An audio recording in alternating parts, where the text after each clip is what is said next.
같이 읽겠습니다. 세례 요한 때부터 시작. 세례 요한의 때부터 지금까지 천국은 진노를 당하나니 진노하는 자는 빼앗느니라. 아멘. 천국에 대한 소망에 대해서 말씀을 드리겠습니다. 자, 우리 친구들, 진노하는 것이 뭘까요? 진노하는 사람들이 천국을 빼앗는다, 그렇게 말을 했어요. 이 말의 뜻은 뭐냐면, 지금 여기에 불이 났다. 그러면은 여러분들은 어떻게 생각하십니까? 가만히 있으면 되겠지 라고 생각한다면 불은 저절로 꺼지겠지, 그러겠습니까? 아니죠. 불 났다. 그러면 빨리 탈출구를 찾아야 되겠죠. 어떤 사람은 창문을 깨기도 하고, 어떤 사람은 입구라 연기가 가득 자욱하니까 도대체 입구를 잘 몰라요. 어찌되기나 사생결단하고 오늘 이 자리를 빠져나간다는 겁니다. 이게 뭡니까? 진노하는 것이. 이 세상에 이제 하나님이 불심판을 할 때에 이 세상에는 소망이 없어져 버려요. 그래서 내가 살아야 되겠구나. 내가 빨리 이 탈출구를 탈출해야 되겠구나.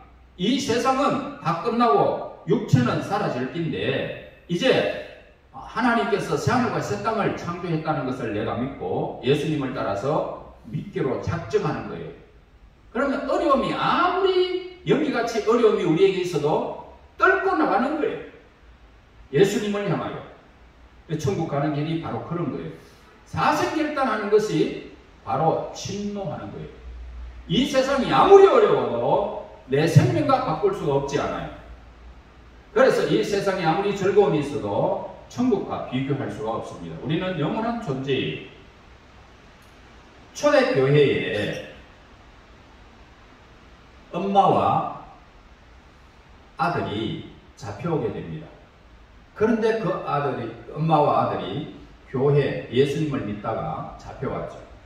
그래서 이 로마의 식민지 생활 속에서 신앙을 지킨다는 것은 얼마나 어려운지 몰라요. 그래서 그들을 잡아서 다 죽이는 거예요. 어떻게 죽이느냐? 원형격자, 로마의 원형격장에 다 집어넣어버리죠. 집어넣어버리고 그 다음에 사자를 풀어놔버립니다. 그러면은 굶주린 사자들, 맨날 며칠 이렇게 굶주렸다가 나놓으면 사자들이 사정없이 달려다가 누워가지고 그냥 사람을 박살내버리고 다 먹어버립니다.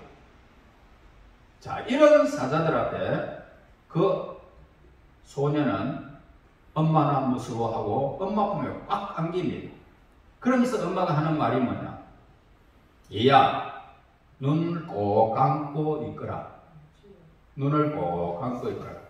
조금만 있으면 하늘이 밝아질 것이고 천사들이 우리를 데리러 올 테니까 걱정하지 말고 꼭 눈만 감아 있거라.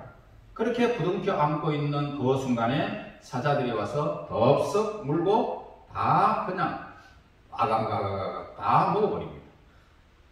이런 엄청난 비극 속에서도 천국을 포기할 수 없는 거예요. 자, 초대교회 사람들은 어떻게 죽음을 당했을까요? 불에 태워가지고 장작불 위에서 그대로 불이 타는 그곳에서 찬송을 부르며 가는 사람들이 얼마나 많은지 몰라요.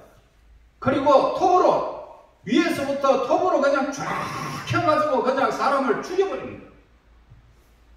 뿐만 아니고 시체가 있는데 시체에다가 사람을 묶어놔 놓고 그래가지고 죽임을 당해요. 왜요? 예수님 때문에. 예수 믿지 마라. 로마의 황제만 믿어라. 신이다.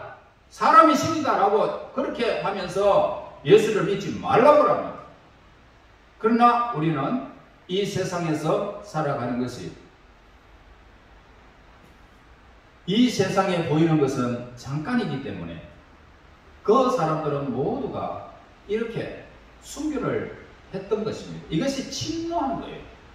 이 세상과 모든 것들은 바꿀 수가 없다는 거예요. 아무리 어려워도 우리는 가는 거예요. 천성을 향해서, 하나님의 나라를 위해서 천국을 향해서 우리는 가는 거예요. 여러분, 이 세상에는 물질 만능 속에 살아가고 있어요. 그래서 물질을 바라보는 인간에게는 예수님께서 말씀하셨듯이 그들에게는 하나님 나라가 보이지 않는다라고 그랬어요.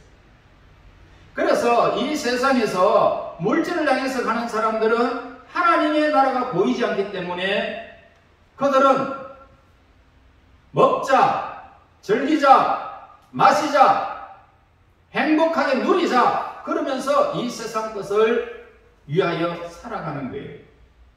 그러나 그들이 이 세상에서 영원히 살아갈까요?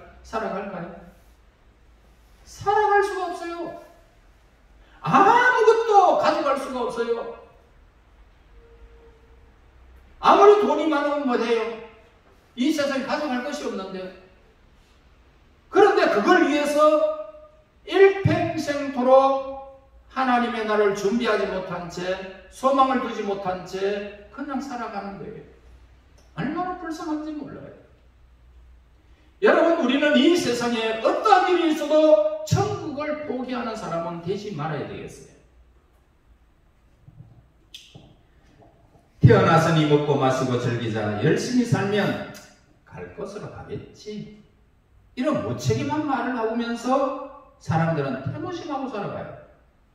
그런데 어느 날 갑자기 죽음이 닥쳐오면 나는 지금 어떻게 할까? 고통 중에 눈을 감지 못해요. 우리 아버지도 예수 믿지 않아가지고 돌아가실 때에 눈을 벌 뜨고 바짝 말라가지고 죽음을 맞이했어요. 우리 어머님은 예수님을 믿었는데 눈을 꼭 감고 있어도 평안하게 이 세상을 마무리하셨어요. 얼마나 차이점이 많을까요? 안 죽으려고 눈을 붙들고 우리 아버지는 예수를 없는 삶을 살다가 죽었어요.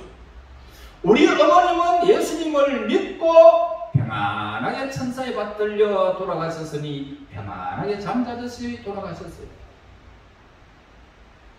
여러분, 마지막에 이 세상이 끝날 때에는 천사가 오든지 마귀가 오든지 두 가지예요. 지옥으로 가든지 천국으로 가는 것 두 가지예요. 다른 것은 없어요. 무책임한 삶을 우리는 살아갈 수가 없어요. 여러분, 이 세상에서 자기만을 위해서 산 사람들은 너무나도 허무하게 끝날 거예요. 이것이 바로 인생이라는 거예요. 인간을 만든 하나님을 인정하기만 하면 돼요. 하나님께서 인생이 영원히 가야 할 길을 분명히 우리에게 가르쳐 주셨어요. 그래서 하나님이 세상을 이처럼 사랑하사 독생자 예수님을 주셨으니 이는 예수님을 믿으면 누구든지 지옥으로 가지 않고 영원한 천국에 이르게 될 것이라고 약속해 주셨어요. 그렇다면 우리는 이 말씀이 하나님이 우리에게 이런 사랑의 말씀을 주셨는데 이 말씀을 믿는 것이 천국 가는 길이에요. 그래서 이 길을 하나님은 예수님을 통해서 길을 열어 놓으셨어요. 이 길을 걷는 자마다 하나님은 인생의 문제를 해결해 주실 것이고 영원히 이 땅 위에서 하나님의 나라에 영접되어지는 그 영광을 우리에게 하나님의 자녀의 권세까지 주셨어요. 그러므로 이 땅에 살아가면서 하나님이 우리의 주인이 되시고 우리의 아버지가 되셔서 천사들이 여러분들의 보호의 삶을 누리게 하시게 하시고 예수님이 생명의 길을 인도해 주셔서 우리가 천국에 이르를 때에 예수님이 우리를 영접하여 드리겠다고 약속하고 있어요. 이제 머지않아서 예수님은 구름을 타고 이 땅에 심판하러 오실 거예요. 그때의 모든 세상 사람들이 아담으로부터 마지막 시대의 사람까지 다 보게 될 거예요. 그때에 어떤 사람은 천국으로 어떤 사람은 지옥으로 갈 거예요. 이 백보자 심판 위에서 어느 누구도 피할 수가 없어요. 그러면 저와 우리 친구들 얼마나 행복한 사람인지를 그때에서는 우리의 눈물이 없어질 것이고 근심 걱정이 사라질 것이고 영원한 행복의 길로 우리는 들어가서 그 나라, 그 영광의 나라에서 하나님의 자녀가 되었기 때문에 천사들을 부리는 왕권을 가지고 다스리는 자가 될 거예요. 이런 하나님의 권세 있는 우리 하나님의 사람들이 얼마나 행복할까요? 그날까지 우리 예수님을 떠나지 말아야 됩니다. 하나님의 길을 걸어가야 됩니다. 어떤 일이 있어도 침노하는 자가 천국을 빼앗습니다. 여러분, 하나님의 나라와 이 세상 것을 바꿀 수는 없어요. 바꾸지 않고 행복한 하나님의 인도를 받는 복된 우리 친구들 되시기를 예수님의 이름으로 축원합니다. 하나님 고맙습니다. 천국에 대한 소망을 주심을 고맙습니다. 이 세상에 살지만 우리 인생이 허무함을 깨닫게 하옵소서. 세상의 바쁜 일, 세상의 어려운 일 때문에 하나님의 나라가 가려워지지 않게 하시고 예수님 때문에 그 일을 감당하고 이기며 살아갈 수 있는 침노하는 우리 친구들 되게 하옵소서. 그리하여 천국의 영광을 누리는 그날까지 우리 친구들 달려가게 하시고 하나님의 거룩한 나라를 위하여 살아가는 우리 친구들 되게 하옵소서. 예수님 이름으로 기도하였습니다. 아멘.